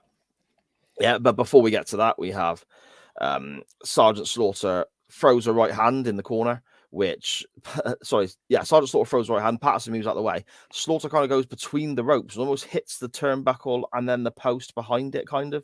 Yeah, I think he was meant to clock the post. Right. But one thing that around this point that Jim mentions is that he loved the fact that Slaughter wore a white vest. Normally he wouldn't wear white, normally it'd be a black or like an olive green vest, but he knew he was bleeding in this match, and white vests, they do well for showing up blood. So Jim mentions that. Yeah, clever little touch. That the crowd go mental. They're insane. They scream in the pop that you get from the crowd when Slaughter misses a right hand. You know, they are heavily invested in everything these guys are doing right from the off, aren't they? The pop every time that Paterson gets the upper hand or Slaughter makes a mistake, this crowd are wild for this. And again, this is another thing that Jim makes comment on. Obviously, he has a severe hatred for the flippy wrestling stuff, and he actually does praise it a little bit by saying that technically it's some really good work. He says, but there's no passion to it. It's all just getting your moves and your spots in. Where these guys are playing to the crowd. And he mentions it. They're heating the crowd up, and then they're bringing them back down, kind of like taking them on a roller coaster. He says that this is psychologically a brilliant match because the fans are so invested that they go on this journey with the two wrestlers. Yes, and when you mentioned there about sort of building them up and then taking them back down again and so on, I think the timing of that is so important, especially with regards to when Sergeant Slaughter is in control and he's beating down upon his opponent, and we would get almost a tease from Pat Paterson, and he gets some moves in, and the crowd, he didn't have to do much because the crowd were so invested, but their reactions would be huge towards they'd be Paterson. on the feet, and and then they just cut him off. And then they just cut him off, which is brilliant booking. Because you want to keep the fans. If you go a long time with one wrestler being like in charge, you can kind of lose that momentum you've got with the fans. They can kind of get bored. They can start sitting on their hands.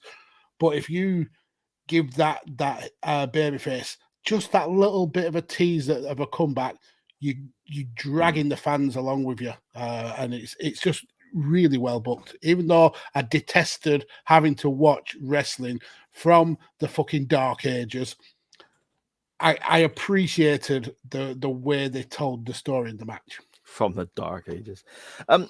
You mentioned there as well about Jim Cornette talking about the flippy stuff and so on.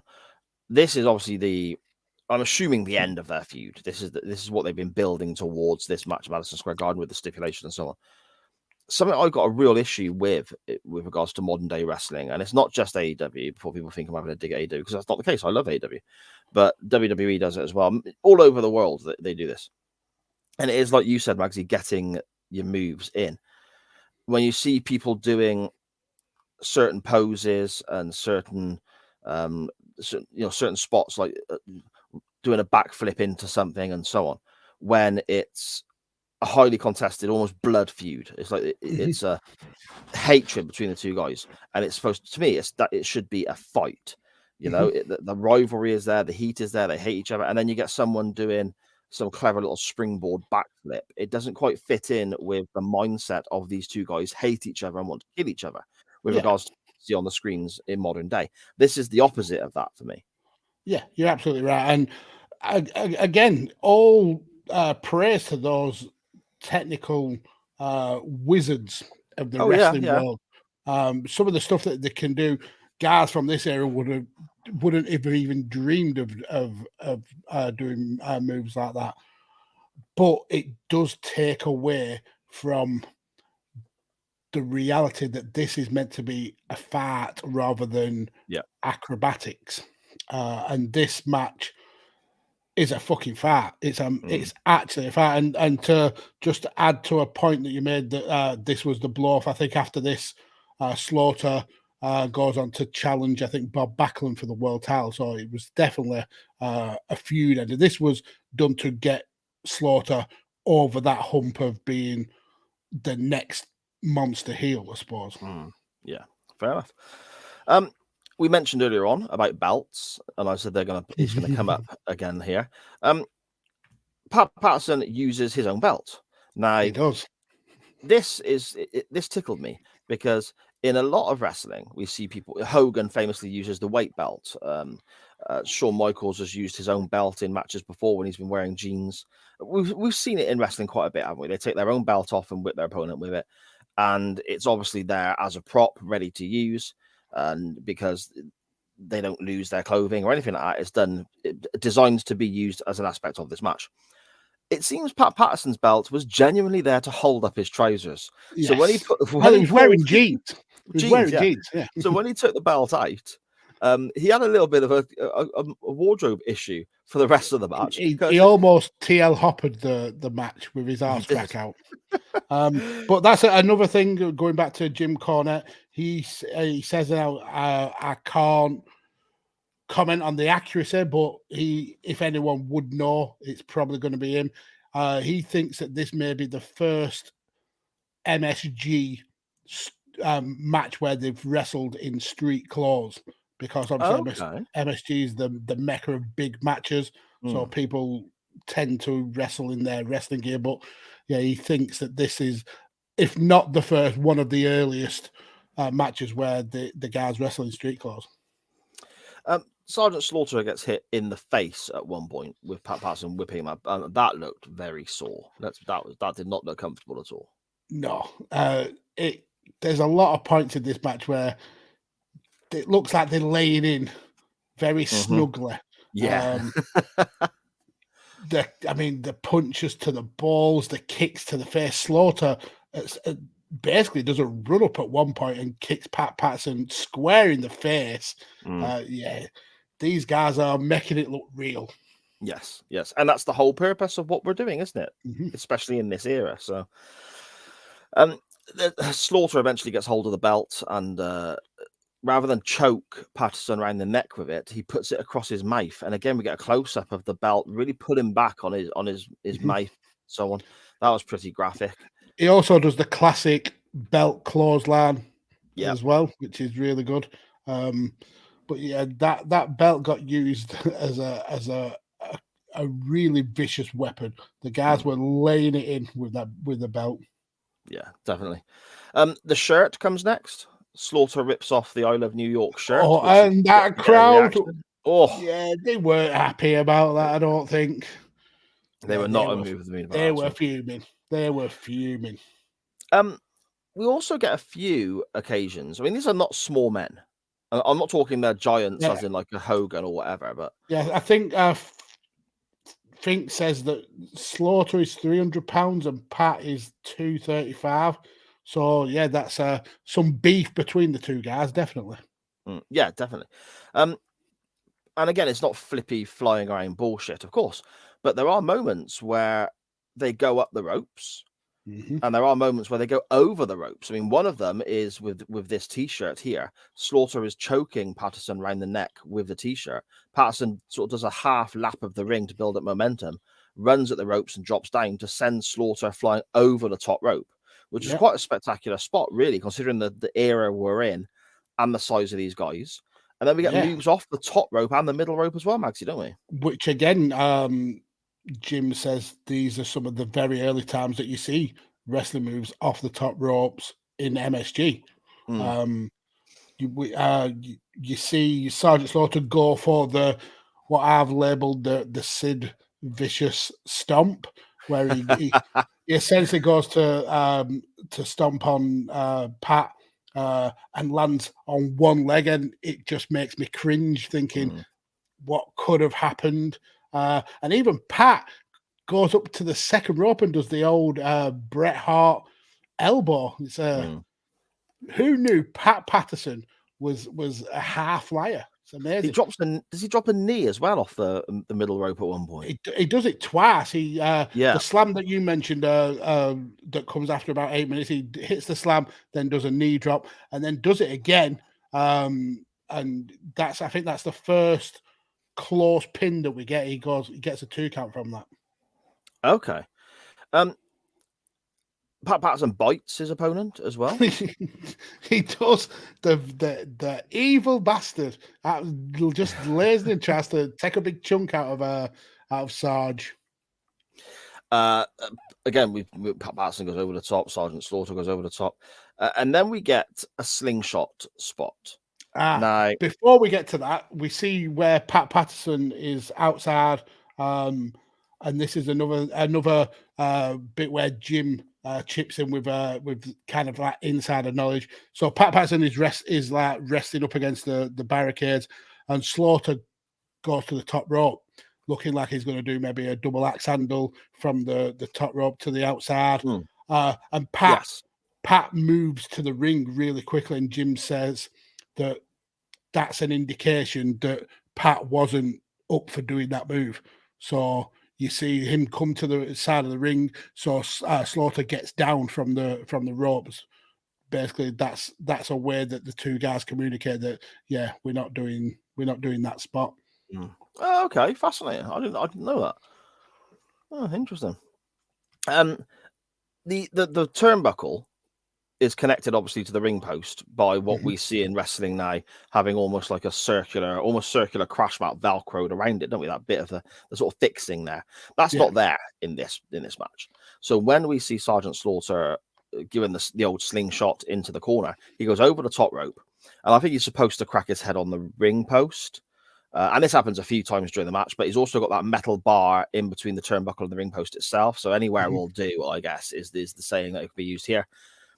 And before he's even bounced back and hit the mat, it's just blood everywhere, Magsy, isn't there? Yeah. So again, this is where Jim uses his insider knowledge, and he basically, if he didn't describe what was going on, you would have not noticed it happening. But he pinpoints the exact point where Sarge gets his blade ready. You see, he's actually got the blade underneath his fingernail.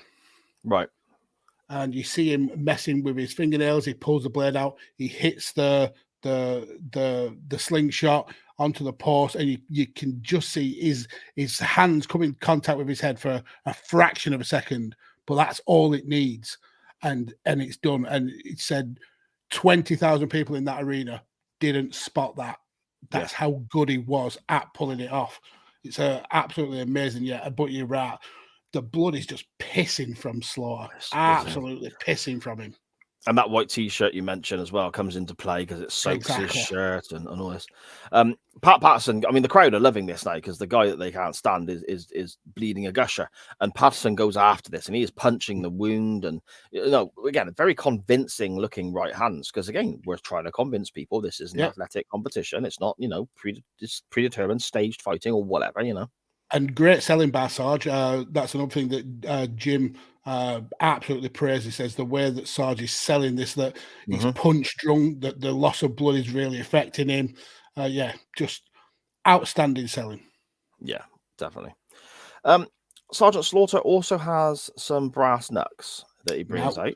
So this brass knuck spot, Jim points out you can see the tell where he actually hards his blade. So after cutting, he obviously can't just drop the blade because if someone sees it, that's the jig is up. So he's kept the blade in his hand all this time, but he reaches into his pants for the brass knucks.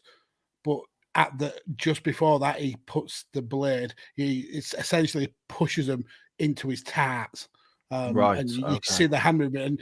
And without Jim pointing it out, you wouldn't have noticed any different. You would have just thought this is Sarge going for the brass knuckles. But you can see the tiny movements that, you're right. Jim is hard in the blade there, then goes for the brass knucks. It's brilliant. And again, none of the crowd see it happening. And it's happening right in front of the face. It's just you need to watch the Jim Cornette. Yeah, I'm definitely honestly so I'm going to. I'm so inspired to watch this. Just from hearing what you're telling me about it, it sounds fascinating. And again, it just shows how talented these guys are, doesn't it? Mm-hmm. How brilliant these guys are. Paterson blocks punches from Sergeant Slaughter, though. And even that gets a huge roar when he's just blocking punches.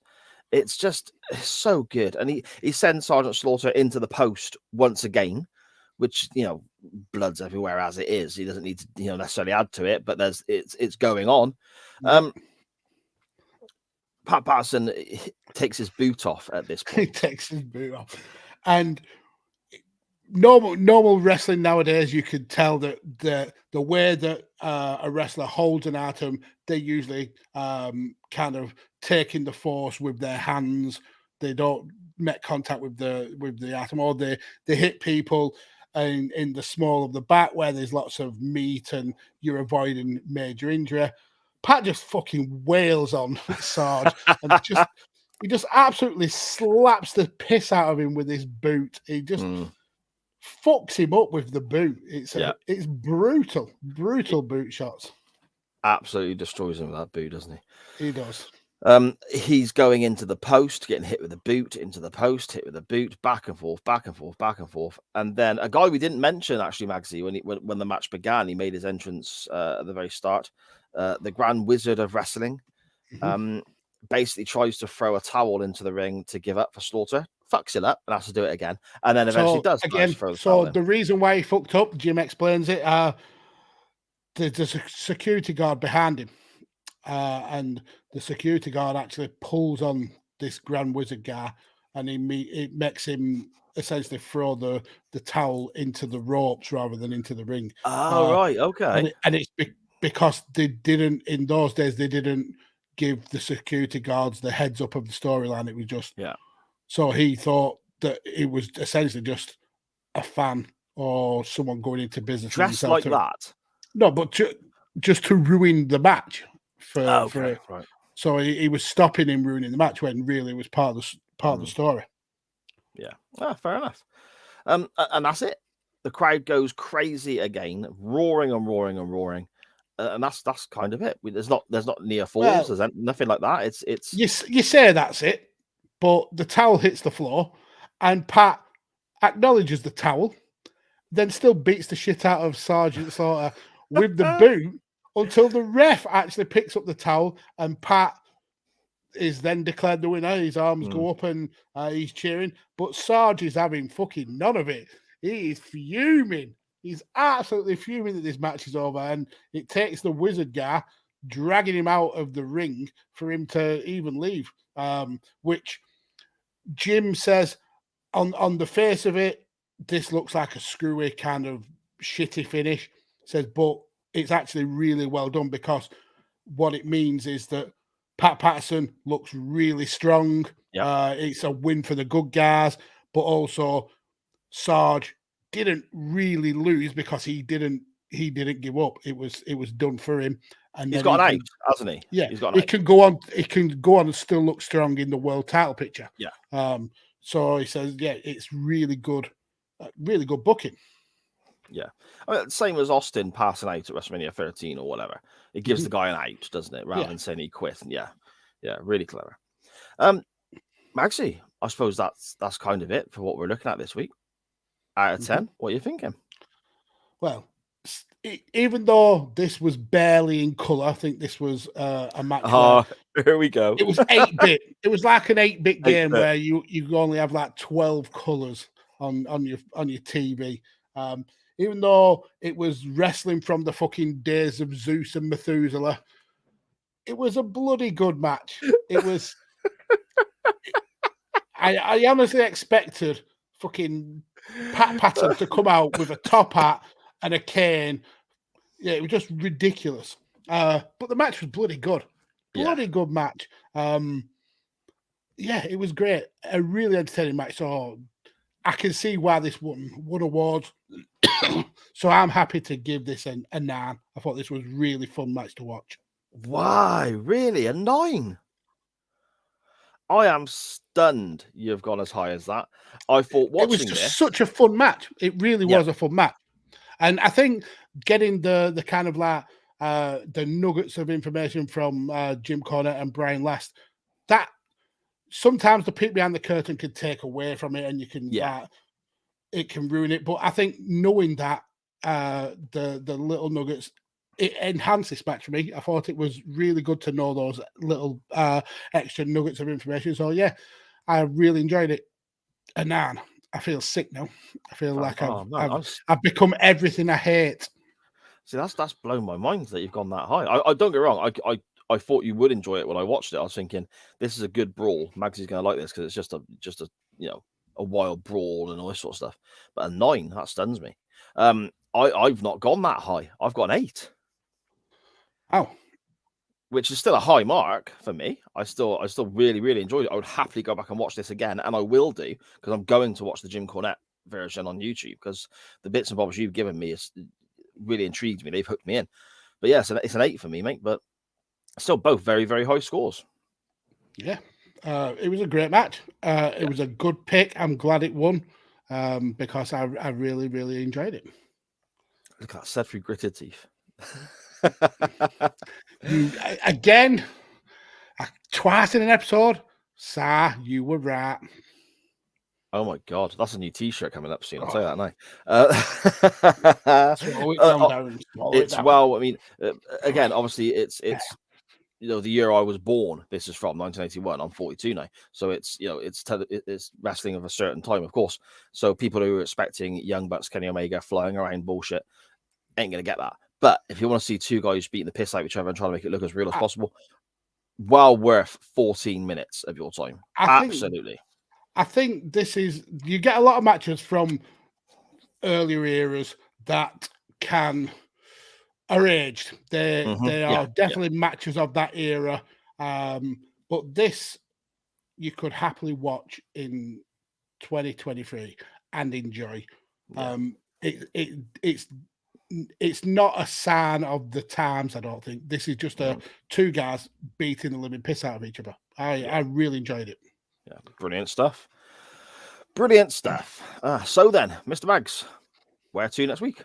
So, for my next pick, I actually hedged my bets in case I picked something that could link to either match. So, the way I'm linking is through Pat Patterson. Many people of an era younger than us will only know him as one of the Stooges. Mm-hmm. And who was he a stooge for? He was a stooge for Vince McMahon. Okay. So I want to use that link to kind of bend the rules again a little bit. I mean, I know I don't do it often, but I think I'm going to today. To be fair, though, in your defense, you've been very nice to me this week. So in your defense, you bend the rules a little bit here and there, and I moan and gripe about it. But when you bend the rules and those selections win, we always have a fucking good time, whatever it is. And I think we'll have a good time with this one. Okay. So we are not going to watch a match. Okay. We are going to watch a bunch of segments on a specific episode of Raw. Now, what with that network? Now, you don't have to watch this on the network because the WWE have very, very kindly put these segments all together for a YouTube video. I want to watch the trial of Eric Bischoff. When Eric Bischoff was fired from his role as GM for the WWE for Raw, and we get a whole trial where Bischoff is counseled by coach, yeah, and Mick Foley is the prosecuting attorney, and it's amazing. It's so funny. So yeah, I want to watch from December the 5th, 2005. If you do end up watching on the network, the trial of Eric Bischoff. December the 5th, 2005, Monday Night Raw magazine. That is, yeah. It is. Okay. But if you go on if you just search the trial of Eric Bischoff on YouTube, WWE's official channel has put all of the segments together. I think it's about 25 minutes long video. Brilliant. But yeah, it's amazing. Absolutely amazing. Bischoff as an on-screen character, I don't think gets the credit he deserves sometimes. I think he's absolutely fantastic. He is. And knowing that he was leaving the company at this time and to take part in this, where he's utterly humiliated, props to him. Yeah, without a doubt. Oh, mate, I don't want to. I've got it, but I don't want it. But I'll go vote for you. That's I want to do what you want. As you should. Use all of your dozen accounts that definitely didn't sway this result. You what? How very dare you? Oh, my integrity called into question, and I'm stunned, shocked, and appalled.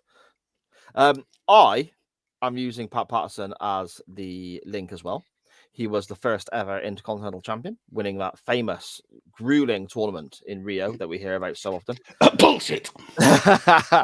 And I literally just thought, okay, well, I'm going to look at greatest Intercontinental title matches. So I looked at a couple of different websites, a couple of different countdowns and so on. Quite a few of them we've already covered.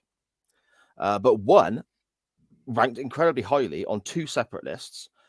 I can't remember it whatsoever. I'm not sure if I've seen it before. I think it's two guys that we've not really looked at. So I would like to head to the Intercontinental title match from 2016, No Mercy, between The Miz and Dolph Ziggler.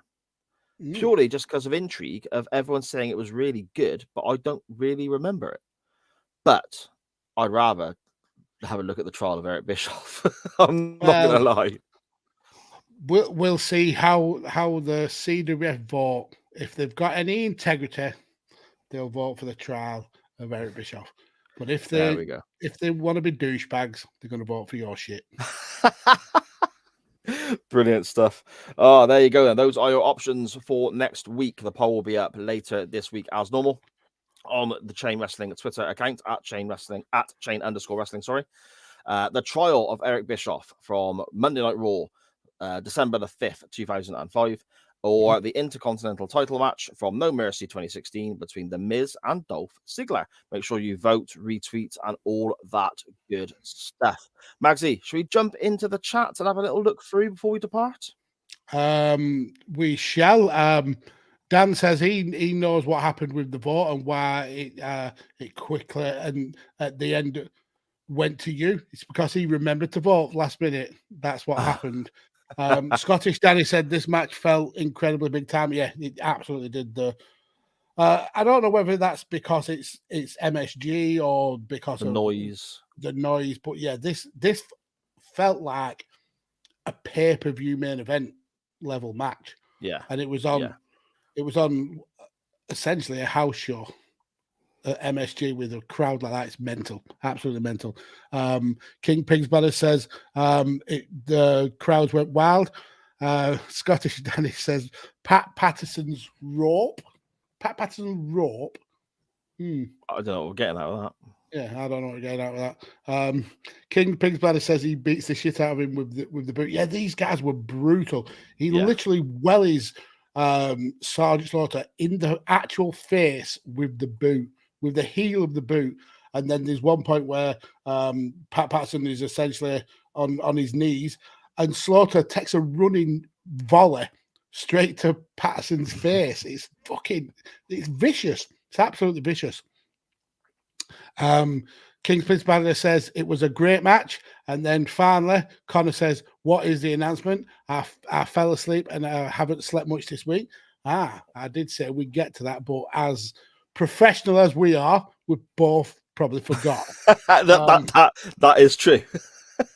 So I'm glad you woke up to remind us there, Connor. But essentially, after what seems like months of him pestering. Would you say pestering is the right word? I think pestering is borderline pestering maybe. Yeah, harassment is another word. Harassment. That is stalking. Maybe stalking.